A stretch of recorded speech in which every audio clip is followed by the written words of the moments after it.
Mais permettre un accès à des ressources est une chose importante, mais aussi il faut permettre à la fois à nos enseignants de produire le plus simplement possible ces ressources. C'est pour ça qu'à côté des UNT, se sont organisés un inter-UNT, c'est-à-dire des groupes de travail qui produisent un certain nombre de guides, de documents et de ressources technologiques ou autres pour permettre un accès ou une production faciliter à ces ressources. Donc je voudrais citer la chaîne éditoriale Scénarii qui permet la production, c'est un logiciel libre, accessible par tout le monde, et qui permet de produire des ressources multi-supports d'une manière professionnelle avec des modèles qui permettent aussi à un enseignant de s'approprier cette chaîne éditoriale.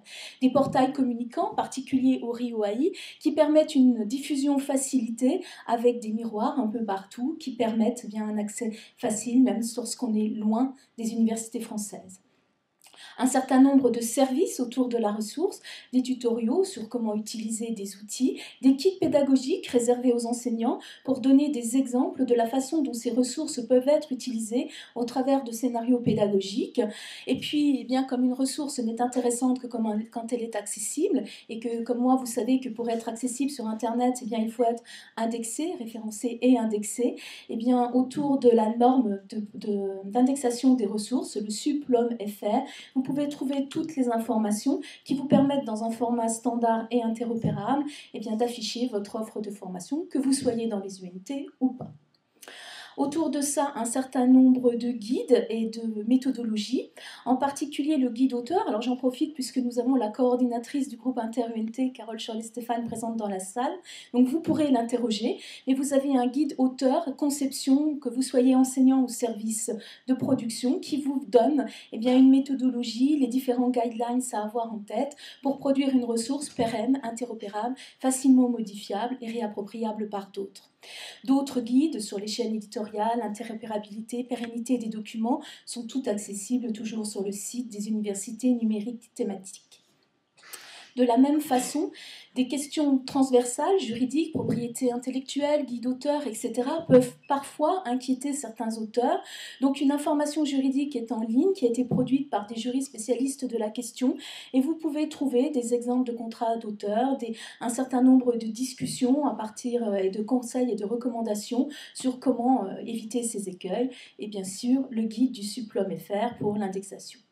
Je ne peux pas manquer non plus de faire une mention au festival qui est organisé depuis l'année dernière.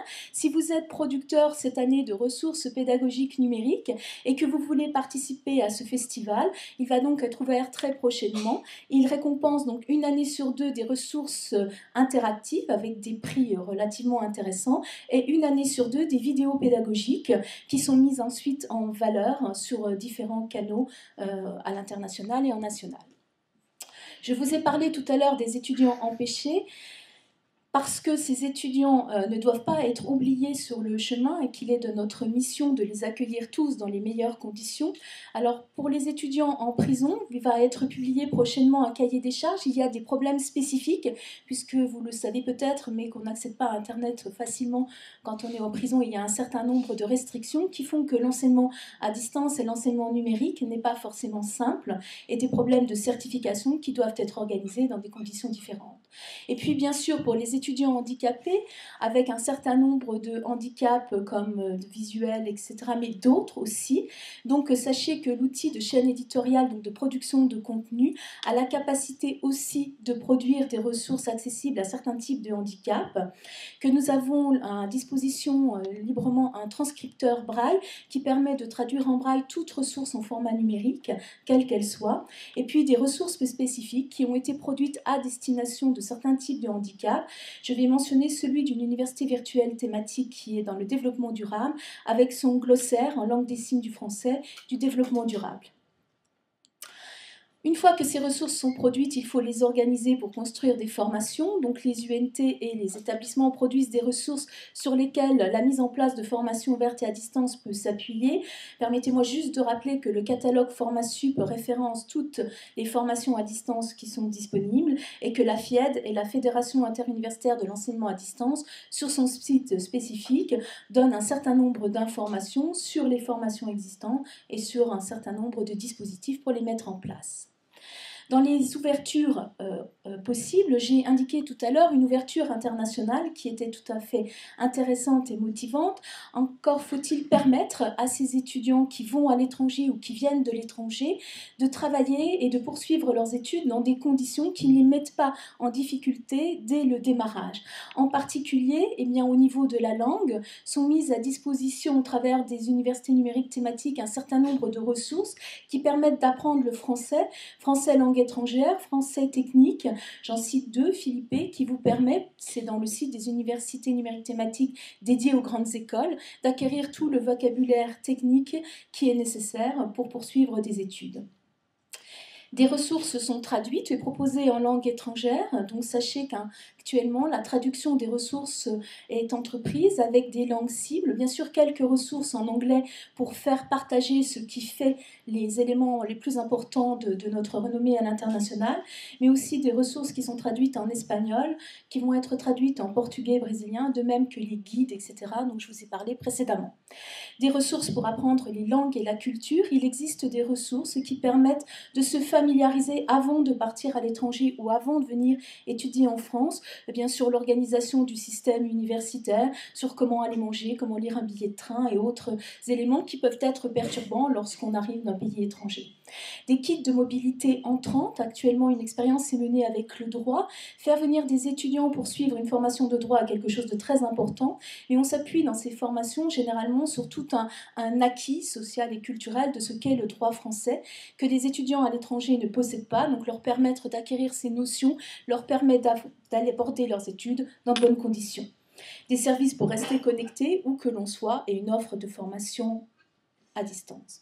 Tous ces nouveaux besoins qui nous permettent d'accueillir les étudiants et de se désenclaver et d'ouvrir à la fois à l'international, à la fois aux populations empêchées, populations salariées, mais aussi aux étudiants d'une manière générale, en leur donnant l'université plus facilement à porter, s'impose aussi d'une action auprès des enseignants. Donc de nouveaux besoins auprès des étudiants, avec de nouveaux besoins au niveau des enseignants qui ne sont pas toujours aussi connectés et aussi mobiles que peuvent l'être certains de leurs étudiants. Donc il y a une réflexion sur la formation à la pédagogie numérique. Qu'est-ce que la pédagogie numérique? Quand est-ce qu'il est pertinent d'utiliser du numérique ou quand est-ce qu'il vaut mieux utiliser des techniques beaucoup plus usuelles? Donc pour ça, il existe des séminaires avec production de livres blancs et un lien fort avec la recherche en e-éducation, qu'elle soit sciences de l'éducation, didactique, technologique, etc. Et puis il faut accompagner les enseignants, les accompagner au quotidien. Dans nos établissements d'enseignement supérieur, c'est le rôle des services supports avec l'émergence d'un certain nombre de nouveaux métiers, dont les ingénieurs pédagogues qui sont des auxiliaires, des compagnons de production tout à fait essentiels. Et puis bien sûr, offrir des ressources éducatives libres de formation des enseignants au numérique.